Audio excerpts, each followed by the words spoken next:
तो बाबू आज से हम लोग समाकलन स्टार्ट करेंगे। क्या करेंगे? स्टार्ट समाकलन। ठीक है, तो देखिएगा पहले हम लोग समझ लेते हैं कि समाकलन क्या होता है।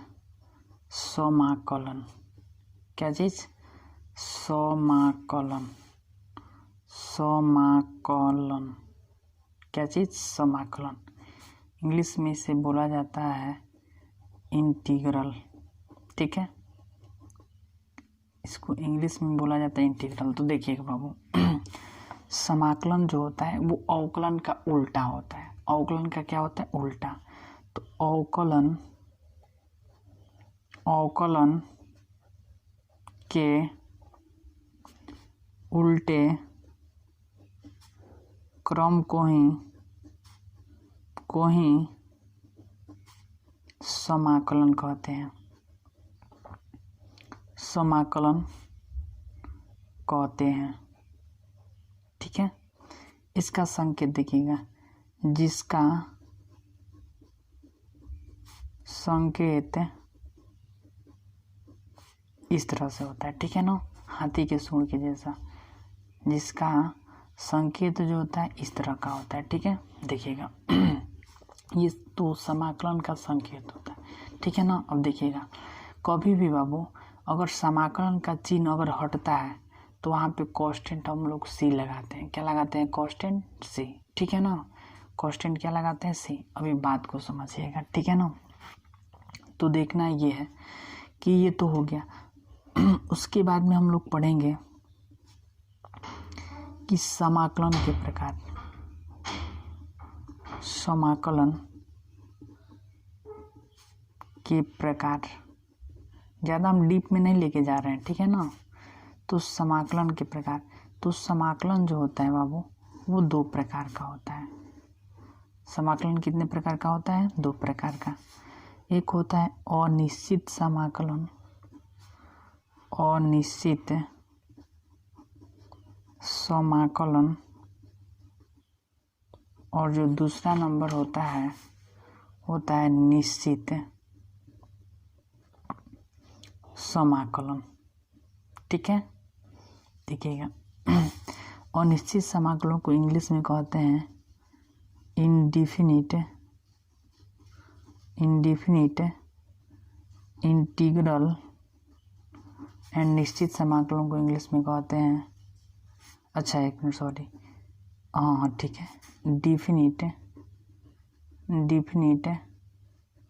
इंटीग्रल।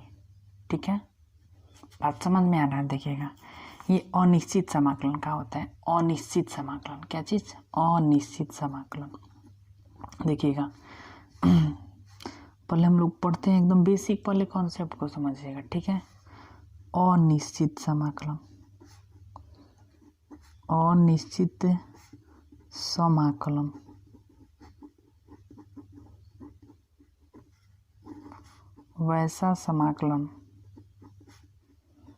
वैसा समाकलन जिसमें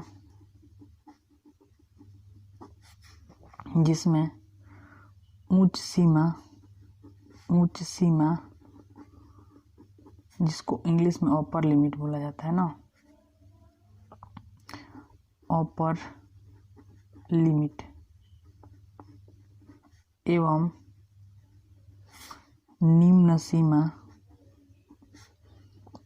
सीमा लोअर लिमिट का मान नहीं दिया रहता है, उसे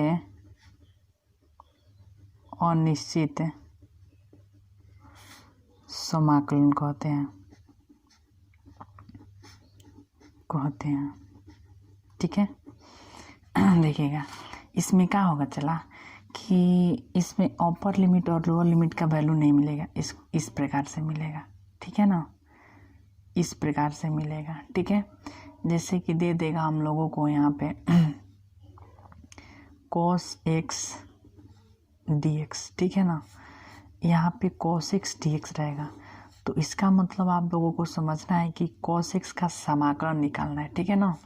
तो cos x का जब समाकलन निकालेंगे तो cos x का जो समाकलन होता है वो होता है sin x, ठीक है। लेकिन ये जो समाकलन का चिन्ह है ये नियतांक होता है। क्या होता है? नियतांक, ठीक ना। ये जो होता है क्या होता है बोलिएगा तो नियतांक। इस समाकलन के चिन्ह को हटा देने पे कोई कांस्टेंट राशि c को हम लोग क्या कर देते हैं? जोड़ देते हैं, ठीक है ना। इसमें अपर लिमिट और लोअर लिमिट का वैल्यू नहीं मिला है, इसको हम लोग ऊपरी सीमा कहते हैं। ऊपरी सीमा या उच्च सीमा, ठीक ना। इसको हम लोग बोलते हैं निचली सीमा, चाहे निचली सीमा, या इसको हम लोग बोलते हैं निम्न सीमा, ठीक है ना। देखिएगा आगे हम लोग चलते हैं। चला दूसरी नंबर आप लोग नोट्स बनाते चलिएगा। निश्चित समाकलन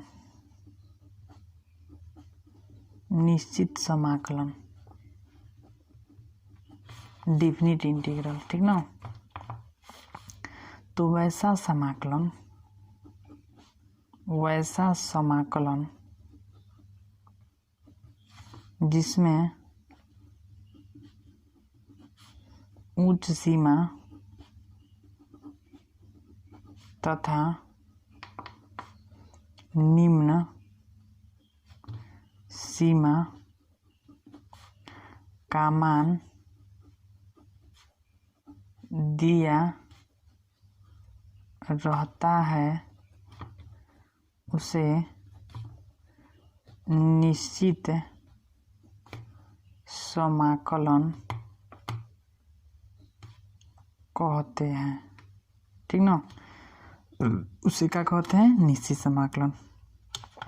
एग्जाम्पल समझिएगा।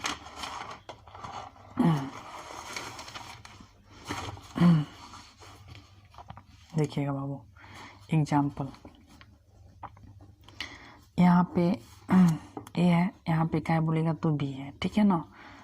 यहाँ पे कोई फंक्शन हो जाएगा एफ ऑफ एक्स, तो इसको हम लोग लिखेंगे कैसे? देखिएगा एफ ऑफ एक्स तो कोई फंक्शन रहेगा, ठीक है ना। इसको हम लोग क्या कर देंगे, इसका तो समाकलन करेंगे, ठीक है ना। ऊपर हो जाएगा आपका, इसको हम लोग अपर लिमिट बोलते हैं, इसको लोअर लिमिट। अपर लिमिट ऊपर और लोअर लिमिट क्या हो जाएगा? नीचे। तो इसका जब हम लोग सॉल्यूशन करते हैं तो एफ भी माइनस हो जाता है एफ ऑफ ए, ठीक ना। एग्जाम्पल देखिएगा,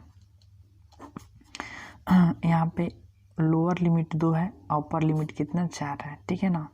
एक्स स्क्वायर डी एक्स। आप लोग बाबू इसके बारे में सब जानते हैं, ये हम क्रैश कोर्स करा रहे हैं, ठीक है ना। सब कुछ जानते हैं, बस आप लोगों को हम याद दिलाते रहे, ठीक है। तो इसका जब हम सॉल्यूशन करेंगे तो क्या हो जाएगा बोलिएगा तो, इसका जब हम लोग सॉल्यूशन करेंगे तो एक्स क्यूब बट्टा में क्या हो जाएगा बोलिएगा तो 3, ठीक ना। अपर लिमिट 4 है और लोअर लिमिट कितना है? 2 है, ठीक है ना। तो एफ ऑफ बी, तो एफ ऑफ बी एक बार हम लोग बी का वैल्यू यानी ऊपर लिमिट अपर लिमिट, एक बार क्या बोलेगा तो लोअर लिमिट रखेंगे। तो यहाँ पे हो जाएगा 4 के क्यूब बटा में 3, ठीक है। अब माइनस 3 के, अब यहाँ पे क्या हो जाएगा 2 के क्यूब बटा में कितना हो जाएगा बोलिएगा तो 3। जब इसका हम लोग सोल्यूशन करेंगे तो 4 चौके 16 चौके 64 बटा में 3 माइनस 8 बटा में कितना हो जाएगा 3। एलसीएम निकालेंगे तो 3 और 64 माइनस 8 मतलब 55 अब बटे में कितना 9। हम लोगों का ये क्या हो जाएगा? ओरिजिनल आंसर हो जाएगा, ठीक है। उम्मीद है आप लोगों को अच्छी तरह से समझ में आ रहा होगा, ठीक है। अब हम लोग देखेंगे बाबू कि समाकलन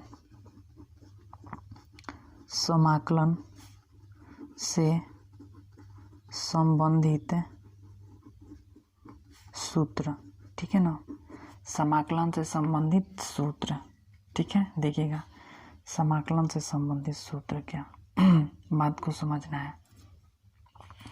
यहाँ पे देखिएगा बाबू हम लिख के रख दिए ताकि जानते हैं लंबा वीडियो हो जाएगा, ठीक ना। नंबर 1 जो फार्मूला होगा, अगर x के पावर n dx रहे तो x के पावर n प्लस में 1 बटा में क्या होता है? n प्लस में 1 प्लस में c, आप लोग जानते हैं। चला अब दूसरा नंबर 1 के पावर x dx रहे तो 1 के पावर x बटा में log a प्लस में क्या हो जाता है? c, ठीक है। ई के पावर एक्स डी एक्स रहे तो ई के पावर एक्स प्लस में सी, यानी समाकलन कॉस एक्स डी एक्स रहे तो साइन एक्स प्लस में सी, साइन एक्स डी एक्स रहे तो माइनस कॉस एक्स प्लस में सी, 1 डी एक्स रहे तो एक्स प्लस में सी, या 1 डी एक्स के स्थान पर अगर केवल डी एक्स रहे तब पर भी वही होगा। ठीक है। 7वीं नंबर 1/में under root x d x रहे तो 2 अंडर रूट एक्स प्लस में सी। ठीक है। 8वीं नंबर अगर समाकलन एक्स डी एक्स रहे तो एक्स स्क्वायर प्लस में कितना सी हो जाएगा, क्योंकि देखिए एक्स के कुछ नहीं है चला, तो एक्स की पावर में 1 है तो 1 प्लस में 1 ऊपर से नीचे आ जाएगा तो 1 प्लस में 1 प्लस में सी, एक्स के स्क्वायर बटा में 2 प्लस में सी। ठीक है। और यहाँ पे देखिएगा 9 नंबर के F of x d x रहे तो के का मतलब कोई कांस्टेंट राशि रहेगा तो कांस्टेंट राशि को हम लोग बाहर निकाल देंगे, एफ ऑफ एक्स प्लस में क्या हो जाएगा सी। ठीक है। एग्जाम्पल अगर 7 एक्स स्क्वायर डी एक्स रहे तो 7 कांस्टेंट का काम कर रहे तो 7 बाहरी निकल जाएगा, एक्स स्क्वायर प्लस में एक्स स्क्वायर डी एक्स हो जाएगा तो 7 बाहरी आयकरा में 1 जोड़िएगा तो 2 1 3 हो जाएगा बट्टा में 3 प्लस में सी। ठीक है। आगे हम लोग चलते हैं। अगर समाकलन लॉग एक्स रहे डी एक्स तो x into log x minus 1 plus में सी। ठीक है। अगर 11 नंबर अगर समाकलन 1/1 plus x square d x रहे तो tan इनवर्स एक्स प्लस में सी। ठीक है। अब यहाँ पे -1/1 plus x square d x रहे तो cot इनवर्स एक्स प्लस में सी। देखिए tan इनवर्स एक्स का जो अवकलन होता है वो क्या होता है बोलिएगा तो 1 प्लस में 1 प्लस एक्स स्क्वायर होता है, तो इसका समाकलन माने उल्टा है। ठीक है ना, आप लोग समझते हैं यार, पढ़े लिखे हैं आप लोग, पहले पढ़े हैं ये सब। यहाँ पे अगला नंबर हम लोगों के पास -1/1 plus x square d x हो जाएगा तो cot इनवर्स एक्स प्लस में सी। 13 number integral 1/√1 minus x square d x है तो साइन इनवर्स एक्स प्लस में सी। उसी प्रकार -1/√1 minus x square d x है तो कॉस इनवर्स एक्स प्लस में सी। अगर उसी प्रकार समाकलन 1/x under root x square minus 1 d x रहे तो सेक इनवर्स एक्स प्लस में सी। 16 number -1/x under root x square minus x square minus 1 d x रहे तो क्या हो जाएगा minus cosec inverse x plus में सी। ठीक है ना, समझ रहे बात को। अब देखिएगा बाबू, बात ये है चला भाई, सूत्र तो आप लोग सब जानते हो। ठीक है ना, समझ रहे बात को, केवल हम आप लोगों को याद दिला दे रहे हैं। ठीक है। देखिए बाबू, एक अच्छा कॉन्सेप्ट है ये, ई के पावर एक्स अगर यहाँ पे एफ ऑफ एक्स आप प्लस में एफ डैश ऑफ एक्स रहता है तो ई के power x F of x आप प्लस में क्या हो जाता है बोलिएगा तो सी। एकदम ही अच्छा कॉन्सेप्ट। एफ ऑफ एक्स का मतलब कि कोई फलन रहेगा, ठीक है, और एफ डैश ऑफ एक्स का मतलब कि उस फलन का अवकलज रहेगा, फलन का अवकलज। ठीक है। एग्जाम्पल देखते हैं, देखिएगा एकदम 1 नंबर के पूछ दिया जाता है, ई के पावर एक्स और 1/x माइनस 1/x स्क्वायर रहे तो अब देखिएगा ये एफ ऑफ एक्स का काम कर रहा है ना, ये आपके पास में एफ डैश ऑफ एक्स का काम कर रहा है, क्योंकि 1/x का जो डिफ्रेंशिएशन होता है -1/1 प्लस एक्स 1/x का जो डिफ्रेंशिएशन होता है -1/x स्क्वायर होता है। ठीक है, ये एफ डैश एक्स हो गया। लेकिन अब देखो इस टाइप के क्वेश्चन अगर रहेगा तो पहले ई के पावर एक्स रहेगा, ठीक ना। तो अब देखिएगा ई के power x F of x का क्या काम कर रहा है 1/x अब प्लस में क्या हो जाएगा सी, यही ओरिजिनल आंसर। एक और एग्जांपल देख लीजिए, और ई के पावर एक्स रहे लॉग एक्स आप प्लस में 1/x आ जाए चला तो हम लोग क्या करेंगे बताइए, ये dx लगेगा ना। अब देखो ये log x है, एफ ऑफ एक्स का काम कर रहा है, ये क्या बोलेगा तो एफ डैश ऑफ एक्स, क्योंकि log x का डिफ्रेंशिएशन 1/x होता है। तो बताओ ई के पावर एक्स लगा है तो ई के पावर एक्स है आई इंटू एफ ऑफ एक्स का क्या काम कर रहा है log x कॉन्स्टेंट, समाकलन के चिन्ह हटेगा कॉन्स्टेंट सी। ठीक है, समझ रहे हैं बात। एगो और कॉन्सेप्ट देख लो, अभी 0 dx रहता है, ये बार बार पूछा जाता है, एकदम भी है। ठीक है ना। तो देखिएगा इसका जो होता है, देखिए 0 तो अचर का काम कर रहा है, किसका काम कर रहा है अचर राशि का, तो अचर राशि का काम कर रहे तो अचर राशि बाहरी यहाँ पे dx बचेगा ना। उसी प्रकार यहाँ पे देखिए जब 0 अब यहाँ पे dx का समाकलन जो होता है क्या होता है बोलिएगा तो dx का समाकलन जो होता है x होता है, लेकिन समाकलन का चिन्ह हटेगा तो c हो जाएगा, तो यहाँ पे 0 प्लस में c हो जाएगा। ठीक है ना, समझ रहे बात को।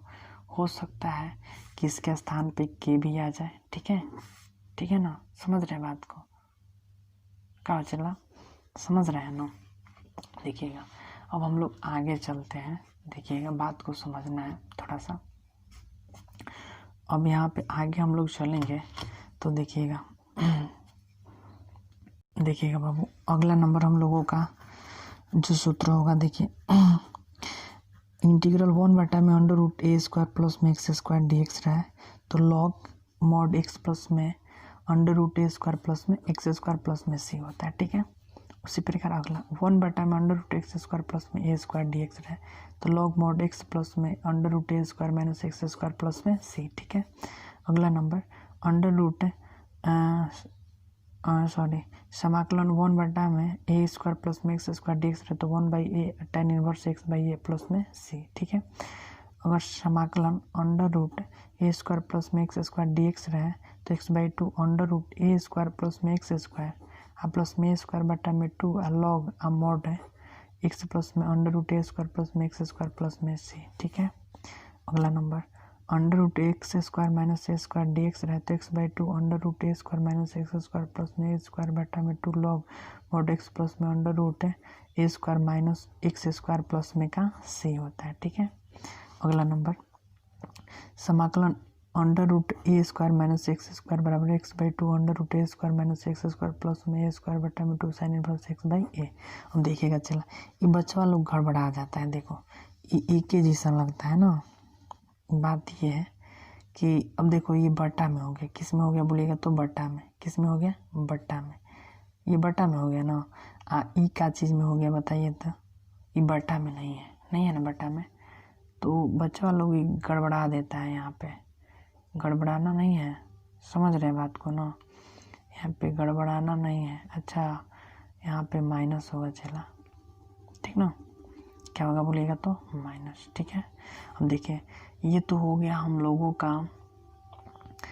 पूरा टोटल, ये पूरा इंटीग्रल का इंटीग्रेशन का ये फॉर्मूला हो गया। ठीक है ना, इसमें से 4-5 नंबर के 5 नंबर के पूछ दिया जाता है, समझ रहे बात को ना। तो हम लोगों का टारगेट है 2021। ठीक है, देखिए बाबू कापी पे भी हम सीख रहा हूँ पढ़ाने के लिए, ठीक ना।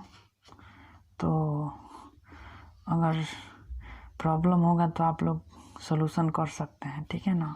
तो देखिएगा इस पे हमारा अभी सिस्टम अच्छी तरह से सेटलमेंट नहीं हो पा रहा है, ठीक है। तो देखिएगा बाबू तो आप लोग एकदम निश्चिंत हो जाइए, ठीक है। कल से हम लोग ऑब्जेक्टिव स्टार्ट कर देंगे, ठीक है।